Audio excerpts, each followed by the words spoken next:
अगर देखें बेटा क्वेश्चन में हमसे क्या बोल रखा है, एक स्फीयर है जिसका मास कितना दे रखा बेटा, m मास दे रखा, और ये बोल रखा v वेलोसिटी के साथ मूव कर रहा है। v वेलोसिटी के साथ ये सपोजिट किधर भी ले सकते हो, डजंट मैटर, मैं v वेलोसिटी वेक्टर की फॉर्म में ले रहा है ना, कोई दिक्कत नहीं। अब ये ऑब्लिकली कोलाइड कर रहा है, अब ये हो सकता दूसरा स्फीयर किधर रखा, डजंट मैटर, हमें नहीं पता ये, लेकिन ये क्या रखा, ये रेस्ट में रखा, और बोल रखा टकराने के बाद दोनों स्फीयर जो मूव करेंगे जितनी भी वेलोसिटी के साथ में, उन वेलोसिटी के बीच का एंगल बताओ कितने एंगल पे मूव करेंगे, v1 और v2 के बीच का एंगल बताना है। एक तो लगा देंगे हम बेटा कंजर्वेशन ऑफ लीनियर मोमेंटम, वो क्या कहता है, m1 u1 प्लस के m2 u2 is equal to m1 v1 plus के m2। अच्छा, साथ में ये भी क्या रखा, दोनों के दोनों आइडेंटिकल स्फीयर है तो मास तो सेम रहेगा,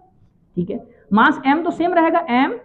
v वेक्टर, और ये हमारा 0 हो जाएगा is equal to m v1 vector plus के m v2 वेक्टर, m से m कट जाएगा, बन जाएगा हमारे पास v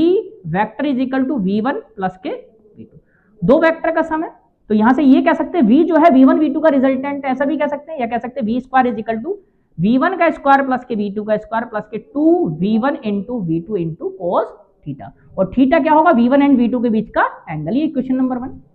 एक लगा देते हैं y कम क्या, कंजर्वेशन ऑफ मैकेनिकल एनर्जी लगा देते हैं बेटा। टकराने से पहले काइनेटिक एनर्जी कितनी होगी बेटा, half m v square plus के 0 is equal to half m v1 square plus के v2 का स्क्वायर, हाफ m v2 का स्क्वायर, हाफ m v2 का स्क्वायर। बेटा हाफ m से हाफ m कट जाएगा तो v square is equal to किसके आ जाएगा, v1 स्क्वायर प्लस के v2 का स्क्वायर। अगर यहां से देखें हम इक्वेशन नंबर 2, अब v स्क्वायर की वैल्यू किसमें प्लेस कर दें हम, इक्वेशन नंबर 1 में, फ्रॉम इक्वेशन 1, और इक्वेशन 1 में अगर हम प्लेस कर दें तो ये क्या बन जाएगा बेटा, अगर हम देखें v square is equal to क्या बन जाएगा, यहां से रख देते हैं, ये v स्क्वायर बन जाएगा v1 प्लस v2 की जगह बन जाएगा 2v1 into v2, 2v1 into v2 cos theta, और ये v स्क्वायर से v स्क्वायर कट जाएगा, 2v1 एंड v2 किसके बराबर आ गया बेटा, 0 के बराबर बन जाएगा ये, है ना, तो कह सकते हैं हमारे पास कोस थीटा की वैल्यू कितना आएगा बेटा, 0, और 0 कितने पे होता है थीटा की वैल्यू, 90 डिग्री पे, दैट मीन्स दोनों के दोनों स्फीयर कितने एंगल पे मूव करेंगे, टकराने के बाद 90 डिग्री पे मूव करेंगे, नोट कर।